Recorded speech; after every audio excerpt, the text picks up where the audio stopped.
How's it going, y'all? Welcome to another Friday market update. We're going to talk about the good, the bad, and the happenings in the Pokemon market. Sorry for the vlog style of this one. I lost my camera charger, but let's jump into it. I'm excited. Alrighty, welcome to the screen recording. And it's funny, I had a sealed ETB as my camera holder, but now it's just a stack of books from where I did my sealed collection.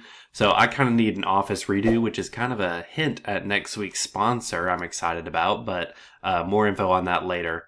So we had a big week. Next week we have Journey Together releasing, and this week we had the pre-releases. Let's talk about the first and most important thing, and that is Destined Rivals. So since Journey Together comes out next week, most likely Destined Rivals will go up for pre-order either today after filming this or Friday sometime between 9 a.m. Central and 1 p.m. So check out the Pokemon Center because they could release potentially today, which is crazy. And thankfully for the Journey Together pre-orders, the Pokemon Center bot mechanism actually worked pretty well, and it was able to stay in stock for about 30 minutes. So hopefully with Destined Rivals, we can see at least a 30-minute window where you can pre-order. But there's no guaranteed time that they'll release, so just be sure you're refreshing like every hour to catch that today. Next up, some interesting news. So Pokemon Singapore just announced that their Pokemon Center website for Singapore, they are actually going to sell where booster bundles usually come with this cellophane wrapping with the Pokemon logo. They're actually going to be opening them and unsealing them to prevent scalpers and resellers.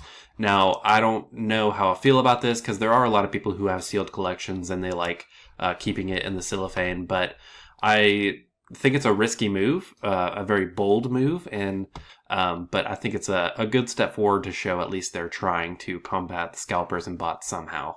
We're also getting a lot of reprints, and so the Japanese reprints, Terrestrial Festival, their equivalent to Shrouded Fable and Stellar Crown, are all going to be reprinting and hitting Japanese stores this week.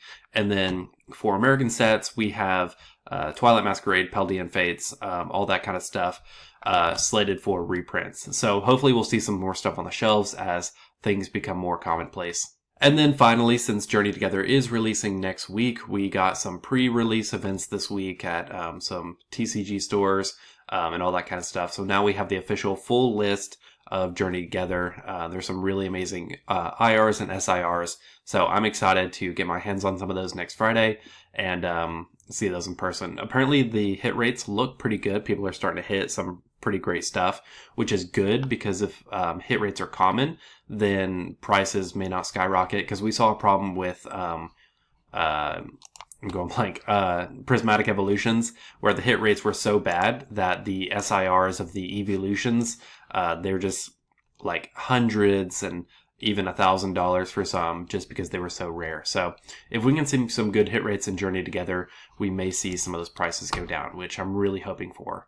But speaking of that, let's segue into our next section, which is sealed products. So it is absolutely insane that Journey Together hasn't even released, and we're already seeing these kind of prices on TCG Player. So a Elite Trainer box is already marketing at $111, which is like what we saw with Prismatic Evolutions. And I don't think Journey Together is on the same level of Prismatic.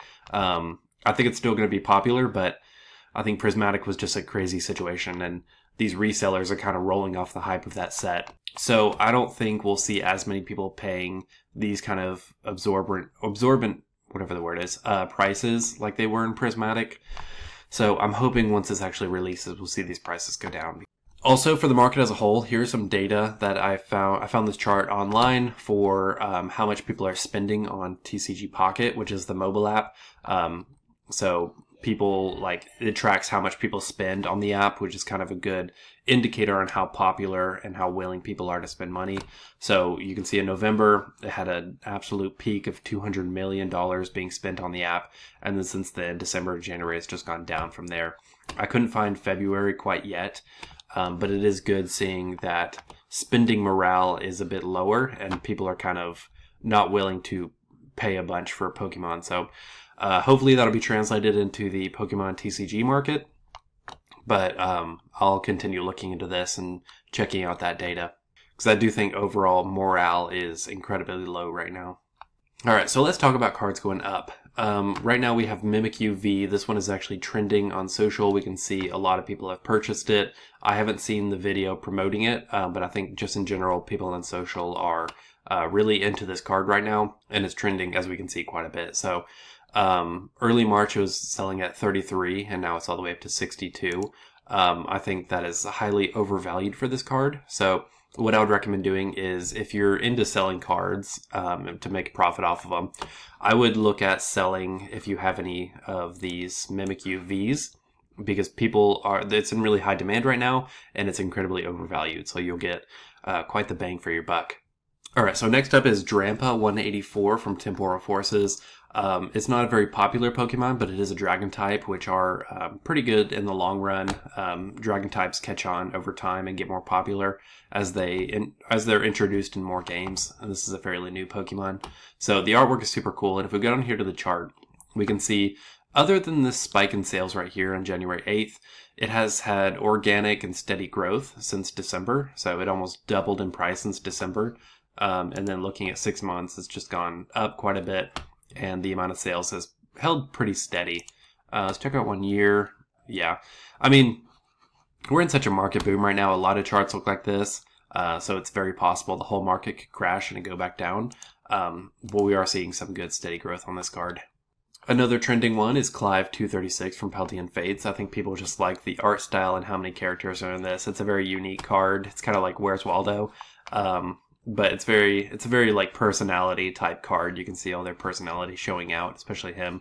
But if we go down here, I mean, this one has just trended like crazy. But it also had some steady growth. Now, normally I don't put like major spikes in these videos, but there's something about this where these are so low surrounding it. I'm wondering if the data is messed up and it's actually steady.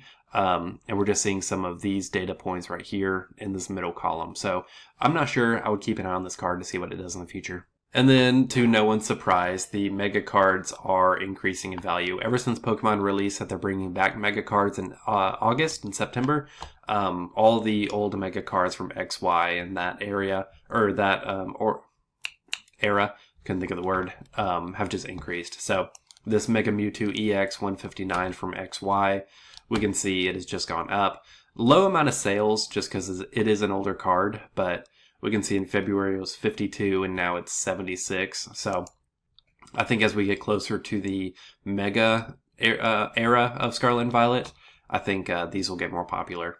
So we can take a look down here. Like the Mega Gyarados, I bet, is doing the same thing. Yeah. So it's pretty safe to say that all Megas would be a pretty good investment right now if you're looking to hold them and sell them as they get to the peak. Now let's talk about cards going down. So surprisingly, we have the Moonbreon, which is going down. So this is a very popular card, but if we go down here to the chart, we can see it dipped super heavily for some reason early February. I think that's messed up data. It's gone back up, and then it's dipped again. So late February, early March, it was $1,700, and now you can get it for $14. So that's about a drop of $300. Let's take a look at the 6 month.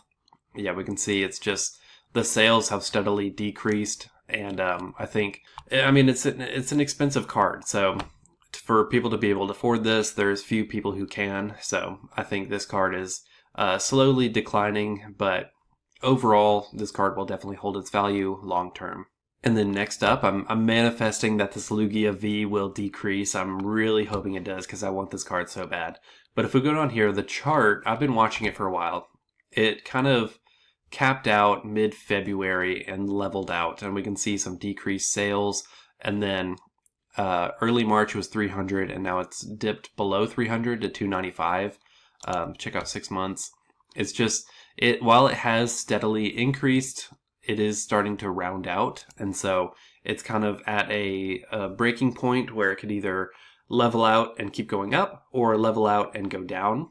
So while this card isn't going down today, I am keeping a close eye on it to see what it does, just because the amount of sales have gone down. Another card going down is Shiftry 136 from Temporal Forces. I love this artwork. I love Shiftry. He's one of my favorite Pokemon, and the artwork is just so cool with the brown and the fluidity and the motion. It's just so cool. So if we go down here to the chart, we can see it had a spike in sales, and then it's just dipped off, and there's not been many sales ever since it hit its peak at $15. And then now it can be picked up for $12. And so I think that'll keep going down. well past or below $10, because I think it was pumped, and then people are kind of like, oh, it's kind of overvalued, so they're waiting for it to go back down. So keep an eye on this one. It may go even lower. Similar situation. We got Arbok 176 from Temporal Forces. Very cool artwork. It's very unique. I love how he's upside down in the moon. Anytime there's a Pokemon with a moon in the background, it's always a hit.